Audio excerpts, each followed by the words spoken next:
this is one of the most well-known popular songs in the history of the world. Like written, played at weddings and funerals all over the place. Like probably been played at millions of weddings and funerals. So, so it's like, and this guy was like, keep toying with it. Music as a facet of the human endeavor experience is like the most important or critical thing we've ever created. Mistakes are wonderful, wonderful things. When you write something that doesn't make sense and then you look back at it and you're like, wait, actually, that does kind of make sense. It's just I said it in a way that nobody's really ever said it before.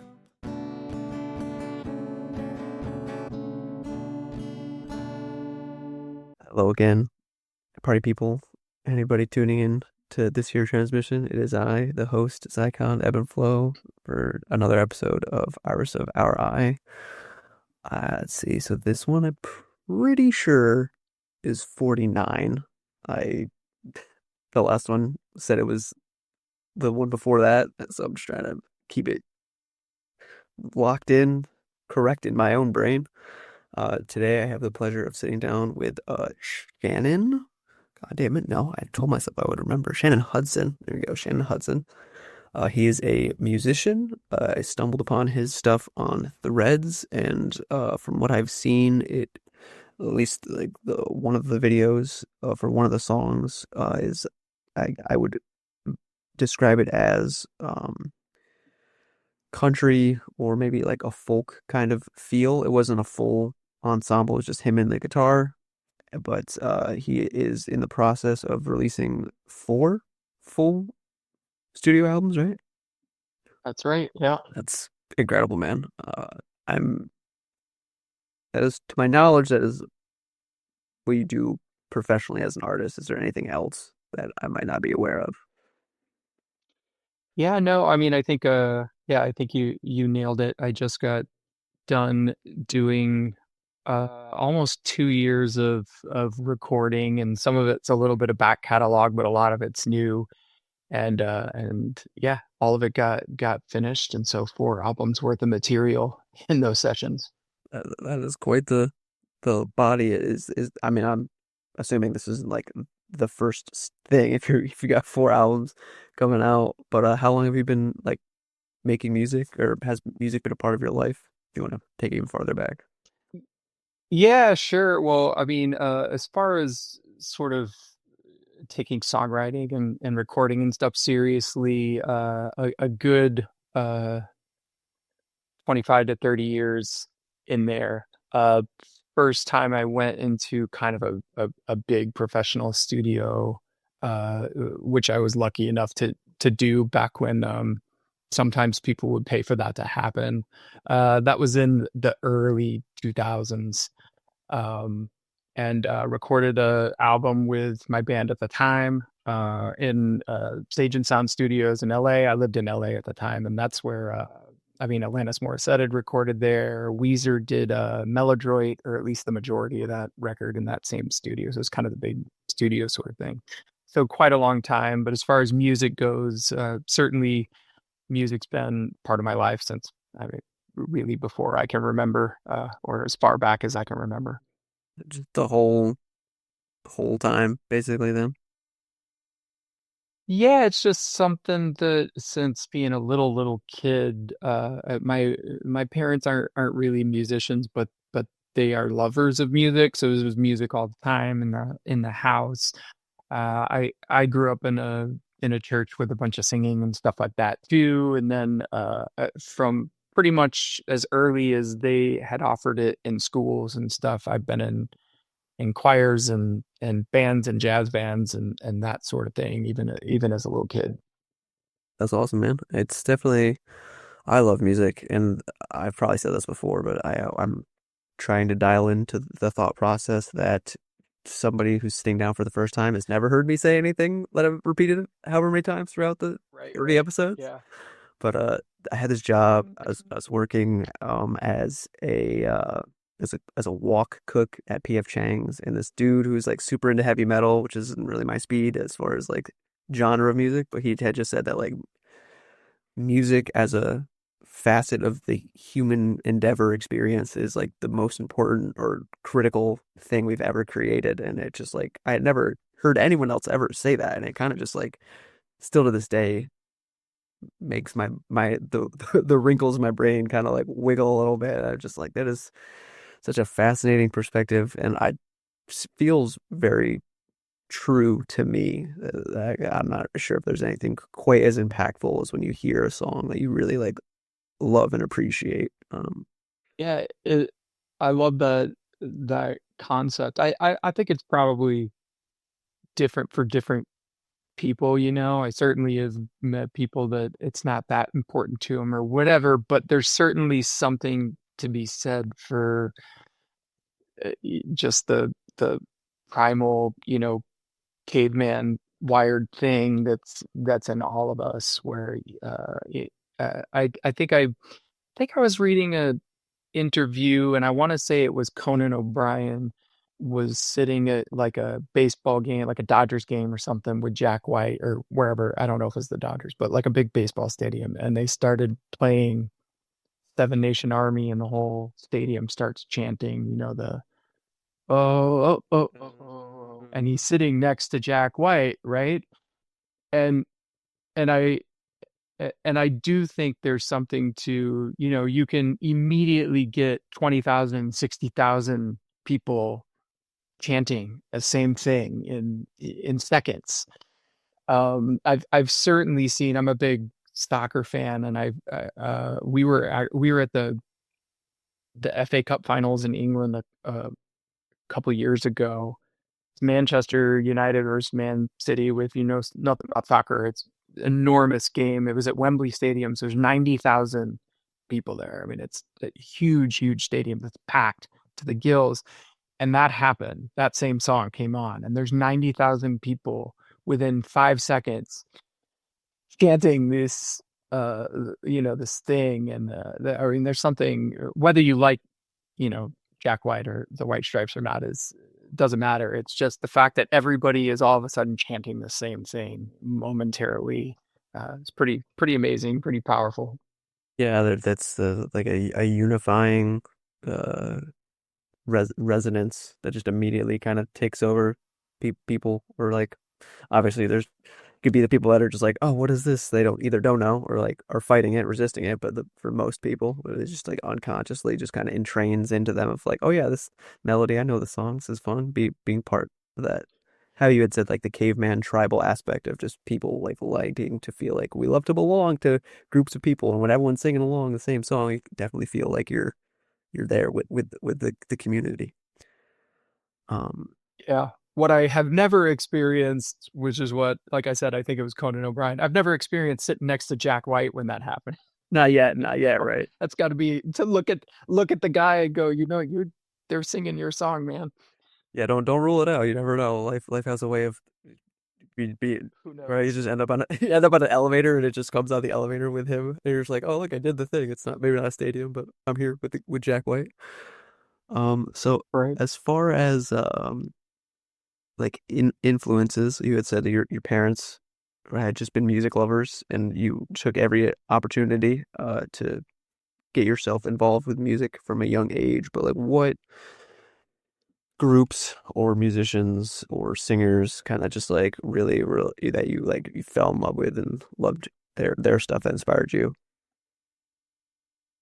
Yeah, well, so I guess to start out, growing up, sort of late 50s, early 60s rock and roll, that's what my parents loved. So that sort of was always in my head. And I think when you're a little kid, you kind of like whatever's on and is catchy, and all that sort of late 50s, early 60s rock and roll, like Buddy Holly and that sort of stuff. It's real catchy stuff, like early Beatles. Um, Nothing against the late Beatles. That's what was playing. So I think that's somewhere deep ingrained in me. But the you know the music I feel like was my coming of age music, and it was also timely, which is the case with a lot of folks. But grunge really came out when I was in late middle school and high school. And so Pearl Jam and Nirvana. I say this a lot, but it's true. I very clearly remember driving down the road in South Lake, Texas at age 17, and the radio, the normal rock and roll radio, was playing Soundgarden, Tripping Daisy, Nirvana, Pearl Jam, Alice in Chains, just back to back to back to back to back, and I love that music a ton. And I remember thinking, like, is radio ever gonna be this good ever again? And at least to me, the answer to that is probably no. It's not. But I think everybody has their music that's in their time period as well. So I love that stuff. I I uh, uh, I really mostly guitar and vocal driven music is what I listen to. I certainly have a bunch of other stuff that I listen to as well, but I love 90s Brit rock bands like Oasis and The Verve and Stereophonics and Radiohead. Um, and but I'm a huge fan also of kind of Americana folk country music. So bands like Wilco and Uncle Tupelo and Sun Volt and the Old 97s and Slobberbone and Ryan Adams, singer-songwriters like that. Those are the bands that are kind of the big influential bands for me. Yeah, yeah. There's a lot there. I so many. It boggles my mind. I've made it 28 trips around the sun, and there's still people listing bands that they love deeply, and I'm like, I don't know any of the people that you had mentioned for as far as like the Americana side of things. Like I'm Yeah, familiar with like the grunge, fairly, uh, I don't know, I guess mainstream or just like well known uh right. groups, but I love it, man. Hopefully, Yeah, a lot of that strain in Americana too. I mean, there's a lot of people who even I think listen to stuff that's close to it, but they haven't then read the same sort of magazines or publications, or they're just not quite in the space to know. Like the old 97s is a good example. That band is not, it's not some household name band that I would expect the average person in America. They're American, they're from Dallas. I wouldn't expect the average person in America to know who they are at all. In fact, I know the average person doesn't know who they are. But they just, I think 2 days ago was the Americana Music Awards in Nashville, I want to say, and they got like a lifetime achievement award. Um, and we're up on stage and all that. I happen to be seeing them next weekend here in the Austin area, so stoked about that. But they were on an episode of The Office. They were in that movie, if you've ever seen the movie The Breakup with Vince Vaughn and Jennifer Aniston. Um, Towards the end of that movie, he has tickets to go see this big show. Well, the show that he's seeing is the old 97s because Vince Vaughn is a big fan of the old 97s. So they've been in all these a bunch of stuff, and yet most people don't have no idea who they are and haven't ever heard that band name before. It's kind of interesting. yeah, there is. It's weird, right? There's like an upper crust of like household everyone knows, and then there's still a bunch of other big fish swimming around under them that aren't there, but they're there. Like, like I don't know if Sure. they're fighting for the scraps per se, Yeah. but Well, I always said, just like there's Nirvana and Pearl Jam, right? Like actually, most people know who those guys are, even though they're older and so on. But I do think I used to say all the time when I was younger and I was trying to get a record deal and be tour forever and all that. Um, when I was really young, I was like, I want to be rich and famous. All to me. I want to be a big rock star. When I started getting to my late 20s, I was more like, I think I would much rather just kind of be rich and sort of just below famous. So people, I don't want to walk down the street and get bothered all the time, sort of thing.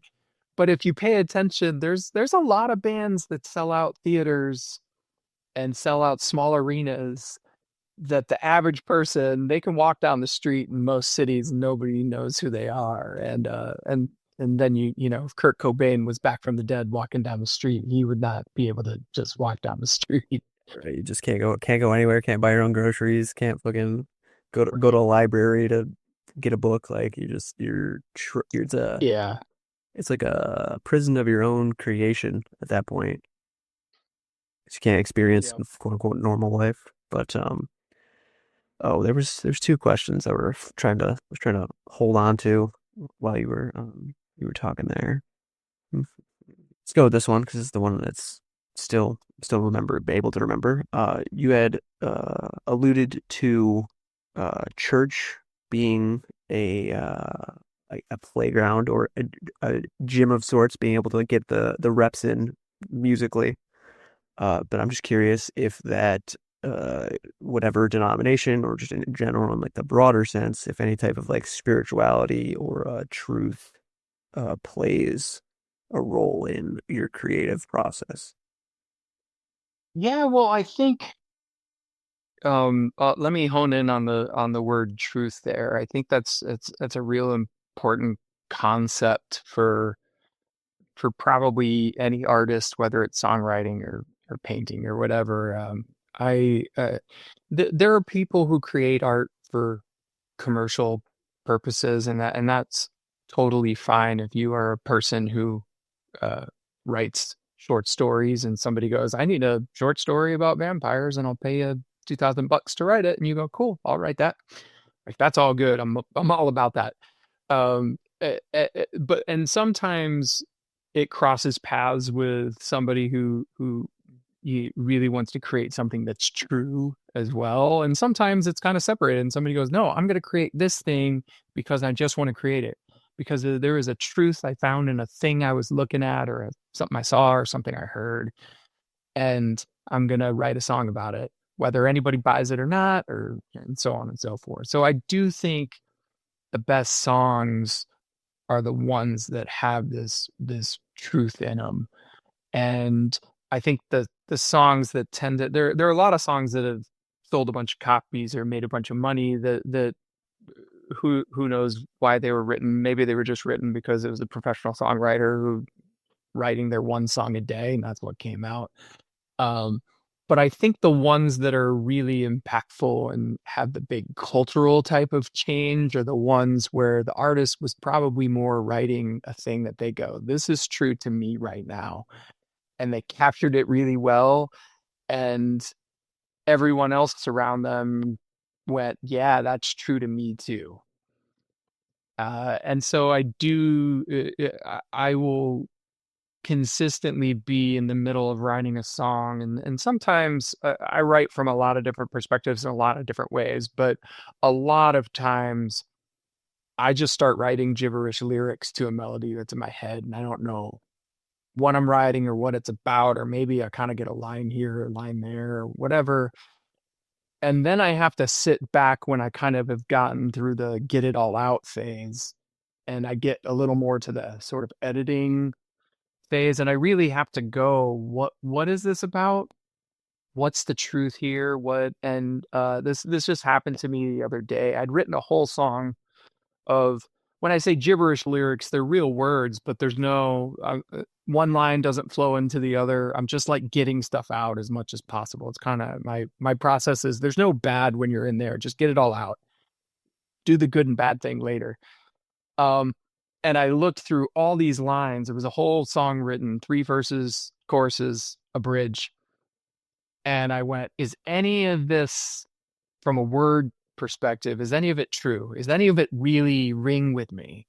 And there was one line um and that song, it was called Cross Stitch, and the line was, "It's a cross stitch that brings us together in the night." And I was like, yeah, that I really like that. I like that image. I like the idea that it's something bringing us all together. Um, and I rewrote the whole song because I knew that was the focus now. I knew what the song was about, and I could actually write words that made sense and that did go together. And like that song ends up the metaphor is like a rip in a seam in some blue jeans. And that's the whole song is about a rip in the seam of some blue jeans, and the chorus is that a cross stitch can bring us together. And hopefully, obviously, it's a metaphor for something bigger than a rip in blue jeans. Um, but yeah, I think that's if you go back to spirituality and chasing truth, I think that's what I'm always trying to do is I see this little bit of truth in this moment or in this space, and I'm trying to capture it in a way that makes sense. Right. Right. Yeah. There's some stuff in there. I'm thinking I don't remember the dude's name, but he was on the Joe Rogan experience after he had written that song Richmond, North of Richmond. That kind of I think demonstrates what you were just like speaking to, that there's this like fine balance between the pure chaos, get it all out and just see what actually like resonates after the fact, editing backwards to, I mean, I don't know what his process was with making that song, but just expressing something that at a higher level or in a deeper level, like has an effect or other people can feel very strongly about the message or theme of what you're expressing it through your music. Yeah, it's an interesting thing because I know a lot of people who write songs and they get what you describe as writer's block, but kind of the cause of their writer's block is they're like, well, I don't know what to write in this second verse. And they just sit and they just stare at a blank page or whatever. And um at least for me, what's kind of freeing in that space is we'll write a crappy second verse. Write a real crappy one. And it's okay that it's crappy. And then write another crappy one and then come back the next day and write a crappy second verse about oranges or whatever, or something that the song's not even just like get something out and hopefully eventually it'll come. And and even so, I can't tell you the amount of horrible songs I've written even in the last couple 2 3 years, and I've been writing songs for a long long time.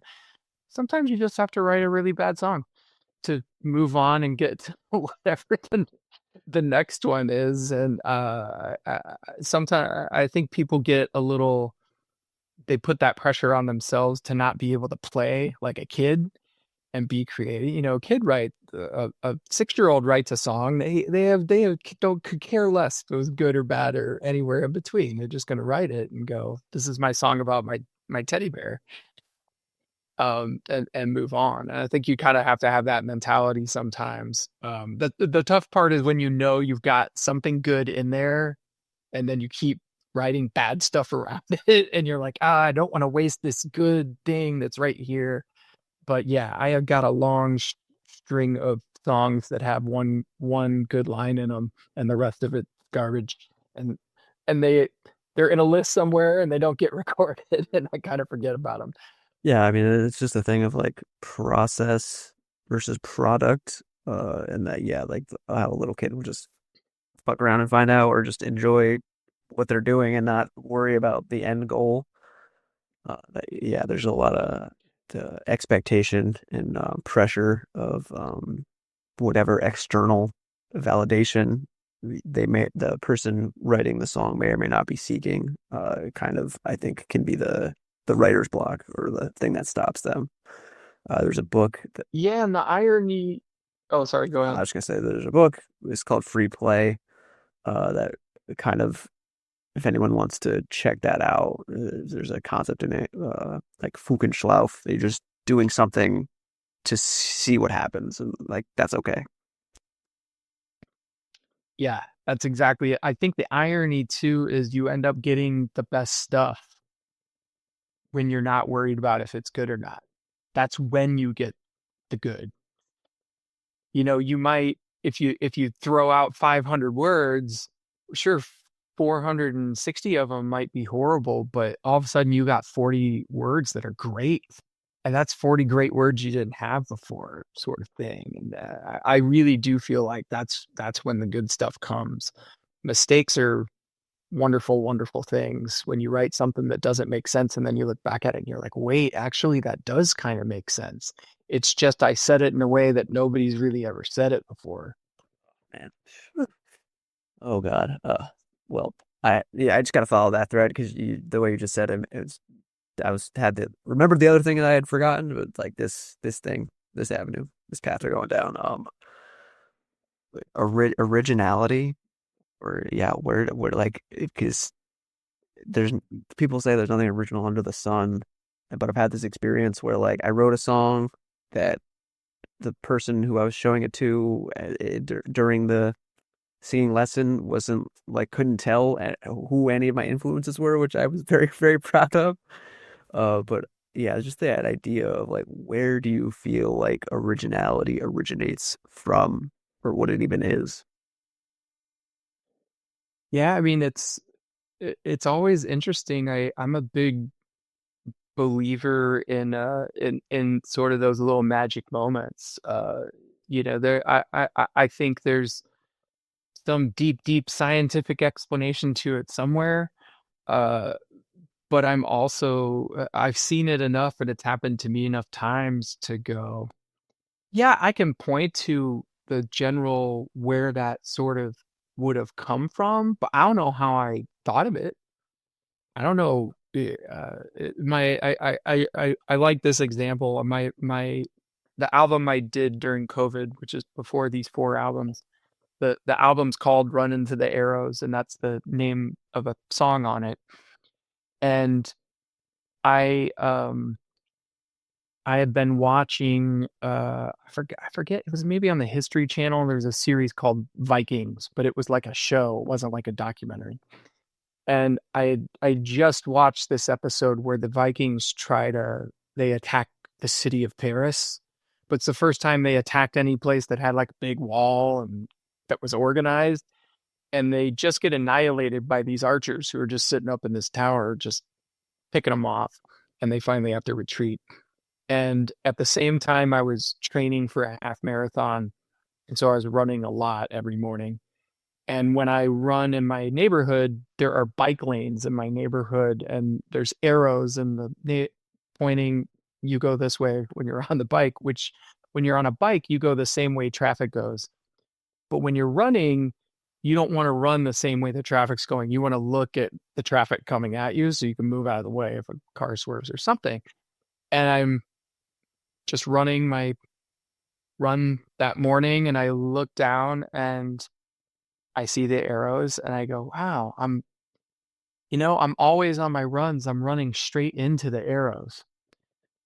And then immediately this whole idea just clicked in my head. And I'm sure it had to do with the Vikings thing too, because they were running right into the arrows. And uh and I knew that it was like, oh, this is a song about being brave, but what's brave in the modern world? And it's kind of about emotional vulnerability and how it's brave to be emotionally vulnerable. And so the first line's like, I always run into the arrows. And now I can tell you all the circumstances that led to that idea, but can I explain to you how I came up with that idea? No. I was running, I saw some arrows, and the idea popped into my head. I always run into the arrows. And it was just like this little magic moment. And if I could recreate it, then I'd be a rich person because I would just sit and recreate it over and over and over again. Oh, that's hilarious, man. Yeah, there's there yeah, the man, just the experience of that, of having the stars line up, and the thing that's kind of percolating in the subconscious kind of finally bubbles over, bubbles through into the conscious mind, and you're like, oh shit, yeah, this idea, and how it all, you could tie all the things together into an actual like finished product, song, whatever thing you're working on, is definitely, is like feels very like magical, alchemical, however you want to describe it. And I don't know. I don't think science has really got a full grasp or understanding on how our minds really like work. Like they don't know how memories are stored, or like how consciousness just like happens. And then and if you want to take it farther, any of the things that are like parapsychology above the psychicness of people, it doesn't really mesh well with like we're just meat suits walking around on a spinning rock hurtling through space. But that's just Right. that's just my 2 cents on the people who think and believe differently than me, trying to be at least slightly charitable to their positions and not be too much of a bully. But, Well, I think to me it doesn't matter either way, right? If it could be 1,000 years from now, if scientists could aptly explain it, cool, cool. And then today, certainly today, nobody could explain to you exactly why that happens, and that's cool too. It wouldn't be any less magic to me either way, because you feel like it's magic, and at very least, no one can force forcibly duplicate it. Even the greatest songwriters and artists of all time wrote something and then erased it and then had to write it again and then erased it and had to write it again, or just moved on to the next thing. And I didn't know Mozart, but I'm sure that happened to him as much as anybody else. oh yeah, dude, that would to be a fly on the wall on that guy's fucking brainstorming flow state sessions of just what it must have like the amount of concentration and dedication it must have taken to be able to have to write out all of the music by hand as it's like spinning around in your mind in your inner ear. Like we have it so good now that all we gotta do is like hit a space bar and press the record button and just like play versus like whatever that whole process what that must have been like. Yeah, it's funny because I'm at least old enough where I really didn't have anything to record with for a number of years because tape players had sort of gone obsolete. So you didn't have a tape player sitting in your house. You had a CD player, but there was no way to record on a CD. And this was kind of before smartphones were ubiquitous or had any sort of memo thing. So I used to have to write songs and I'd write them down on a piece of paper and the chord progression or whatever, but I'd have to play them enough times where I remembered the melody in my head because there was no other place out that I could go to remember it. I clearly remember writing a song many years ago called "Someone for Me." It's on a record that my old band Come and Go did. That album that I was talking about that we recorded in that studio. There's songs on it, and I had walked a couple blocks away. It was Saturday or Sunday morning, and I was walking into this deli to get a sandwich that was 2 blocks from my apartment. And I was maybe 30 feet from that deli, and I was starving because I hadn't eaten yet. And I got this melody in my head. I was like, "Oh man, that's like a really good." I think I had the words in the chorus too. That's a really good idea. Like that's a good song. And I looked at the deli door and I went, if I walk in there, they have music playing and I'm gonna forget it. And I was like, and this is too good to forget. So I walked all the way back home, singing it in my head, grabbed my guitar and played it a bunch until I like had it. And I was like, okay, now I can go back and get something to eat. My God, yeah, dude. Sometimes we're a slave to our own devices. I guess it's like you just because you don't want to lose it because once it's gone, there's at least 2 times. One time that I'm remembering specifically that like I said something like it was just sounded so brilliant that even the person I said it to was like, "You need to write that down," and I'm like, "I'll remember, no big deal." And then of course you wake up the next day and you're like, "I have no fucking idea what it was, dude. Damn it." Yeah. Yeah. Yeah, you got to capture the moment. I think John Lennon said, always just get a first, even if it's a horrible, get a first draft down of the whole song. And then you'll be all right. Then you can walk away from it. Yeah, yeah, no, definitely it just having something to be able to be like, oh yeah, this was the beginning. Oh yeah, this is something I wanted to touch on earlier, but that the finished product is never really finished. I mean, like, I guess when you put the album out and you're done with the official thing that you're putting out to try to like make a living off of or to sell in a very professional way, like it's done. But there's nothing stopping you from 5 years, 10 years, however many moons into the future of just like coming back to it, making a 2.0 or changing something about it or recording it in a different way or making a whole different genre. If you really were going super crazy with it, wanted to do a remix, but that's just something that through my experience, I like realized like, oh, this first version of the song isn't actually done. And even though I put it out, it's not really over. Yeah, like I think that that's something that's particularly true in just the medium of a song. That you what I the way I always think of it's funny because I'm producing a friend of mine's record right now, and we've had this discussion a lot because he at the beginning he would be like, but I don't know if I want to do it this way or this way, and I like both the ways and whatever. And I think I got sold on this concept a long time ago, which is, well, if you're doing an album, if you're going to press it to vinyl or a CD, or even if it's a digital streaming or whatever, you're just capturing a photograph of what that song or those sets of songs are in that moment in time. You just want to go, this is what this song is now. And that doesn't mean you can't turn around and a day after you release it, play a live acoustic version of it. You can. And that doesn't mean a day after, a year after you release it, you can't do an electronica version of it. You can. That's fine. But you can't make an album not knowing this is what I want to do, or it will never get done. So it's kind of, I think that's the back and forth. And I know that if you ever listen to Malcolm Gladwell, he's got a great podcast. Yeah, I think he has a couple of podcasts, but one's called Revisionist History. And one of the episodes of that talks about Leonard Cohen's Alleluia.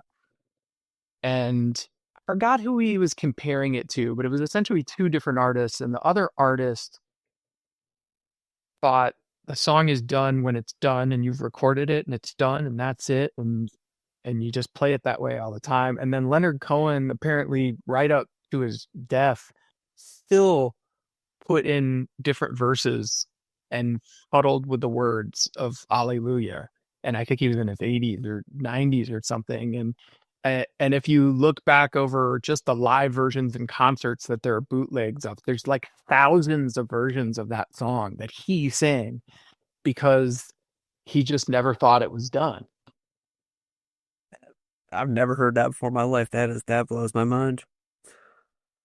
I can't speak for you, but I have a sort of OCD level bent of like it needs to be like this. But that is just so the opposite style of just like it's never done, and we're just gonna keep fiddling with it. And like I guess the skeleton melodically of rhythmically is probably there, but the words, Yeah, I think it had the same sort of arrangement, if you will, change the lyrics all the time. And this is somebody, if you hate Leonard Cohen, that's fine for anybody who doesn't like him. But just if you look at the world at large, this is one of the most well-known popular songs in the history of the world. yeah, Like written, played at weddings and funerals all over the place. Like probably been played at millions of weddings and funerals. So and so it's like, and this guy was like, keep toying with it. yeah, dude. Like, well, that's so crazy, man. I sometimes I wonder if he just like forgot the words, like made it up on the spot. That's just maybe in like a little bit of a clown. But who knows? Who knows? Improv. That's a beautiful thing. I think that yeah, I get back kind of in the same realm of like you're not really sure what's not saying what's going on, but you're just like kind of in a trying to get into a flow state and like going with what you feel like is a logical. Because I'm also a comedian, so like with improv, you're just logical flow of like set a punchline, but you're no one's really in control. Like everyone's kind of doing this like feedback loop of like what's the next thing that, or depending on what the exercise is in an improv scene as well. But I digress. I digress. This is just what I guess going back to the thought that I had forgotten and remembered and I'm still holding on to. We have sort of alluded to it with speaking on the different levels of success from like the societal perspective of millions of people listening to Leonard Cohen's Hallelujah in all the different settings, or Nirvana's like meteoric rise, and people like Jimi Hendrix who may or may not have been involved with CIA things. But what do you feel like is your metric for success as an artist? Yeah, it's funny because it's probably gotten to a point where it's more important that I think it's good, then that's probably the most important metric. I am a believer in a lot of the things that Rick Rubin's book on creativity that came out sometime in last year. If you haven't read it or listened to the interviews, I really like his take on it. Where um, it's not that I don't want people to like it or anything like that, or I don't care at all. I obviously, like most people, would want tons of people to love the song that I wrote. But I think I've gotten praise from the general public and criticism from the general public on songs to the point enough and over enough years where I'm like, yeah, neither of those really mean all that much. They kind of make you feel good or feel bad for a second. Uh, but the songs that I thought I had written that were really good 20 years ago, they're the ones that were really good. And and the songs that I wrote 20 years ago or 10 years ago that I thought weren't very good, they aren't very good. Like and I might be the only one that thinks that, but also it's my own artwork, so that's I need to be the judge of it. Um, so I'm like anybody else. I would love someone to turn around and uh hand me $1 million to put my song in their film or whatever. Or but in all honesty, my primary role in my life right now is I'm a husband and a father. I got a 13, almost 14-year-old son, and that's my main focus. So if somebody asked me to go on tour, like my favorite artist in the world asked me to go on a world tour with them tomorrow, the answer would be no. The only thing that would even remotely make me think about it is if it was so much money in a short period of time, it would be like, hey, I'm just going to be gone for 2 months and then nobody has to work for the next 30 years or something. Sure, I'd consider it. But in general, it's like, no, that's not really what I want to do. I want to write good songs. I want to record what I think is a really good, fun solid version of them, and then I'm gonna put them out. And so that's kind of been what the last year and a half's been about, is putting a really good recording with some great musicians who are from all over the world on these songs, and that's kind of culminated with releasing 4 albums. One thing we didn't talk about, I am kind of doing something unique with the release strategy. So right now, today, as of a couple of weeks ago, really, um, all 4 of those albums are available as a digital download, or if you're into CDs and get them on CD, that's at my website or Bandcamp. The first one is also available on vinyl. Um, but if you're on streaming platforms only, I'm releasing one song at a time for those 4 albums, and it'll really be they'll be released over like a 3-year period of time. So the first song gets released on streaming platforms this month on the 22nd, so in a couple of weeks. But and that's just because I think folks who really want to hear everything now, even if they want it in digital format, it's like, hey, yeah, you can go even on Bandcamp, it's name your own price. So you could download it for free if you really wanted to. But for folks who just want to kind of stream it, or maybe it's just in a mix of a playlist and they're never going to know who the artist is because they're not paying attention to it anyways. It's like, okay, well, you all can get one song at a time every month and a half or so, and you'll have a new song every couple of months, and that'll keep you occupied as well.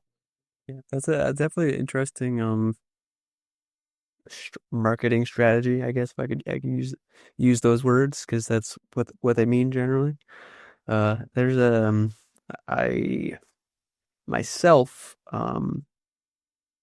I feel like I'm struggling less and less with this as I mature as an artist or just as a person.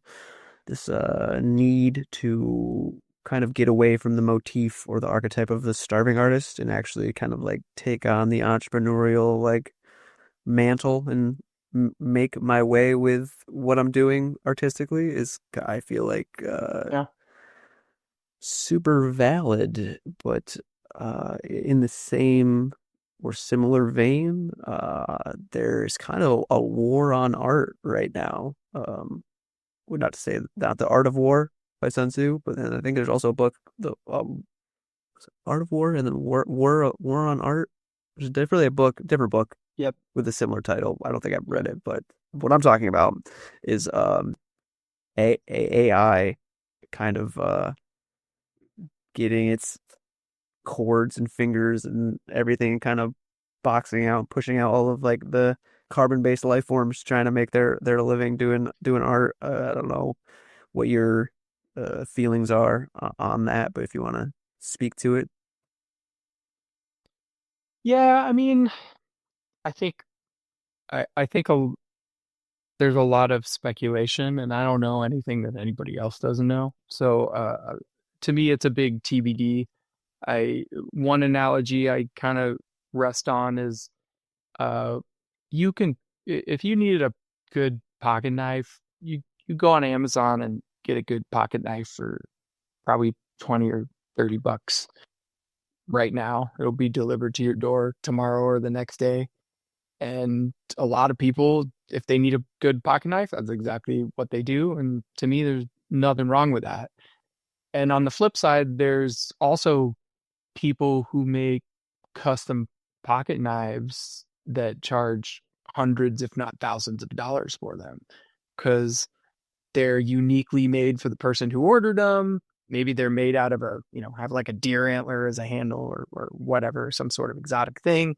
They're made by this person with deep, deep expertise, and it's handmade by one person in their, little garage or factory or whatever. And I think for AI creating music, that's how I kind of think about it. Is AI is going to create a certain type of music, and for people who make music that sound kind of like a robot could have created it, and I'm not saying that in a disparaging way. I just think that there are certain types of music that kind of sound like, sure, I could have heard a robot could have created this. Well, actual robots are going to be able to create that music fairly easily, and so that's tough to compete with, and that's hard. Um, for the stuff that I do, I imagine even when AI gets really good at it, it's going to be really hard to create something that sounds like a guy with his acoustic guitar, um, and non-auto-tuned vocals playing a kind of folk Americana song. Um, but on the flip side, even if it does get really good at that, there's going to be people who are willing to pay a premium to go see a real person play at a real place at a real stage because AI is not going to be able to do that. And there would be people who are willing to even today, it's not an AI thing, but there are tons of people who buy vinyl records from me, who buy CDs from me, um, because they want a physical artifact or they're a collector of those things, or that's how they enjoy listening to music. And they know they're paying way more money for a vinyl record than they are to pay for a Spotify uh, subscription, but they're willing to do that because it's worth that much to them because they know how it was created and what it really is. And I don't think that's gonna. It might change in terms of what it is and how it manifests itself and what the cost is, but I don't think the desire to have a premium product for people who can afford it is going to change. Yep, true. Big true on all of that. There's a streaming is a weird little monster there because there's no they're getting farther away from the idea of actually being able to own the stuff that you like like or be yeah. So like that physical copy, well, slightly could be slightly inconvenient in some regards. Is definitely a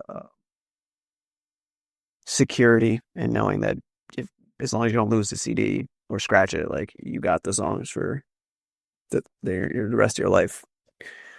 But Yeah, there's one thing this I won't remember exactly what it is. I think it's a Ryan Adams album. There's an album um that's on streaming where the version of the song actually changed.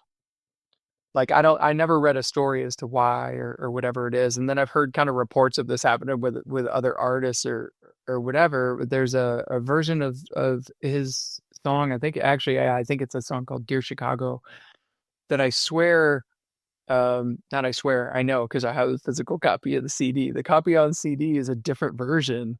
And I think it was like, I'm speculating on this part. I think he got control of his masters and he went, I've always liked this other version better.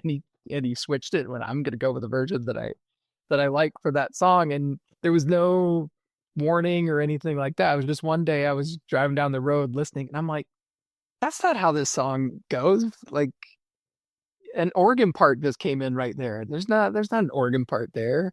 And then I kind of had to double check myself. But but I've heard people complain about that happening with other artists where they go, "Oh, well, I liked this version of this thing and then it's no longer there anymore." And it's, well, if you signed up for streaming, you get whatever version of it that they decide that you're gonna uh, get, and they can pull it if they want, and they can push a different version if they want. yeah, there's a couple of there's a version of I'll Make a Man Out of You, one of the songs from Mulan that like it doesn't have some of like the random like vocal like parts in it that are in like the movie version or like the thing the when you watch it on YouTube it has all of those things and when I first heard it I was like this isn't the song like what where are the other parts that I love about this song so it's definitely a weird kind of jarring thing to hear something when you especially when you're expecting it and it changes and it kind of like shatters those expectations which is how jokes work but when you're not looking for to laugh at it. You're just like, oh, this is different. What the heck? What the heck? Yeah. All right, so here we are in present moments. I think I'm gonna pull one from the list here. I think we're getting maybe we're actually closer to the end than I think we are. That the recording thing says we're at a certain time, but I'm not sure if it's actually accurate or not. So I think yeah, I think we'll just go for it. So there's been changing, messing around, adapting or evolving this whole process of doing the interviews as I should to try to make it better for Mhm. everyone. Um, and one of the ways is there watch this one podcast and uh, the way that I don't know when he started doing this. Basically, he asked the previous guest to ask a question for the next guest. So I started doing that. Okay. And it's kind of cool. So this was from the last episode. If, let me think. I should know. His name's Keyshawn Patton. But what is his medieval rock star or Snoozy? Pretty sure his ours name's Snoozy. That's the one. So his question for you is, if you could start all over, what would you choose to do it exactly the same way? Like your journey as an artist, as a person. Yeah, it's such a tough question. I could easily say, well, I wouldn't be exactly where I am now if I didn't do it exactly the same. I certainly would have advice for my younger self, and I think earlier on, I didn't take the songwriting part probably as seriously as I could. I don't know if should's the right word, that I could. I could have spent more time on it. I could have nitpicked the lyrics a little bit more. I could have been a little harsher on myself about the melody choice and so on and so forth. Would that have made some enormous difference on where I ended up? I don't know, but it would have made a difference in that I think I look back on a couple of songs and I actually go, oh, I remember thinking, yeah, that's okay. And meaning I knew it at the time, it's probably not good enough. I should probably like sit on this line for a little while and give it some revisions. That maybe be the biggest thing. I certainly don't do that anymore. If I look at something and I go, yeah, that's probably okay. I'm like, yeah, well, it's definitely not okay. Tweak it till it's quote unquote perfect, I guess. So it's only over till you're in the ground. Okay, so here we are. I think we're gonna call it right here. The final question, being if upon hitting the stop button, we're both to stop living. What piece of wisdom, knowledge, or insight from your journey as a human being, as an artist, as a father, wherever you have garnered the most or the most crucial piece, um, what would you want to Ooh. leave and share if you could, if it could go out to all the other 8 billion brains, be like, here it is, people take this with you, this is important. What would it be? Yeah, I'd say I've heard people say some version of this, but it's always resonated with me, and I try to live like this. But nobody's ever been on their deathbed and thought, I spent way too much time with insert whoever their loved ones are. You know, for me, it'd be like my son and my wife. I'm never, if somebody's like, your life is ending in 5 seconds, I'm never gonna be like, man, I spent way too much time with my son. Shouldn't have spent all that time with him. Spent it doing something else. Uh, the people that we hold dear, the time with them is just priceless. So double down on that if and when you can. Yeah, I think that is some wisdom right there for surely, for surely. There's been a little bit of a not a callback, but I think trying to get to a point in my life where I could do that with build a family, have people to do that with, and then also the family I grew up with, my mom and my brother and my sister, trying to see them so I could spend more quality time with them. So yeah, Yeah. wise words, man. I'm gonna cry. Jesus Christ. Okay. I don't know if there's anything I could come up with right now. I just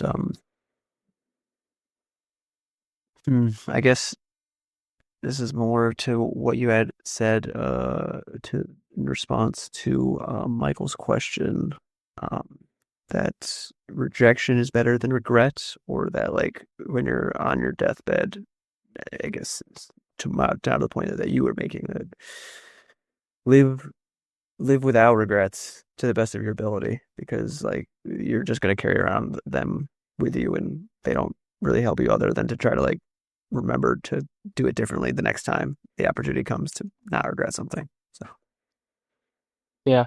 Yeah, that's good. that's what I got for you people today.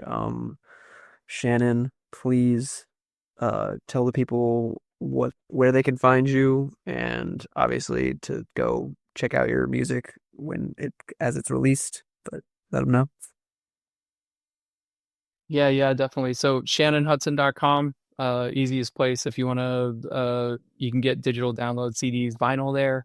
If you're on any streaming platform, my last record, Run Into the Arrows, is streaming on all those. So Spotify, Apple Music, all that stuff. I have a single that's coming out on September 22nd on the streaming platforms. It is called Air to Your Fire. You can get it there. And if you're a Bandcamp user, you can search Shannon Hudson on Bandcamp, find that stuff there as well. Fantastic. Thank you so much. So we'll just do the ritual smile more, complain less. Well, actually, I should probably say my piece. If you want to support me, just subscribe to the YouTube channel if you're watching on YouTube, or just continue to listen to the podcast episodes as they drop. If you want, just email me. My website's not up right now, or so you could email me at ebbandflowzone.com if you want and to get in contact, or follow me on Instagram or any of that stuff. That's going to be ebb and flowing. All the links are in the description of the show notes or on YouTube, and you support the show / me on Patreon as well. So now, without further ado, smile more, complain less. Never, ever, ever give up till you discerns for your darnest best. Namaste. Have a great day. Slapshun if it's nighttime soon. Like, share, comment, subscribe to keep the algorithm satisfied. And if I don't catch you while I'm alive, if I don't see you while I'm alive, I'll catch you on the flip side after I die. Mahalo, aloha. Thank you so much for your time and energy, Shannon, listeners, whoever, everyone, whatever you're doing now. Enjoy the rest of your whatever you're doing. Thank you.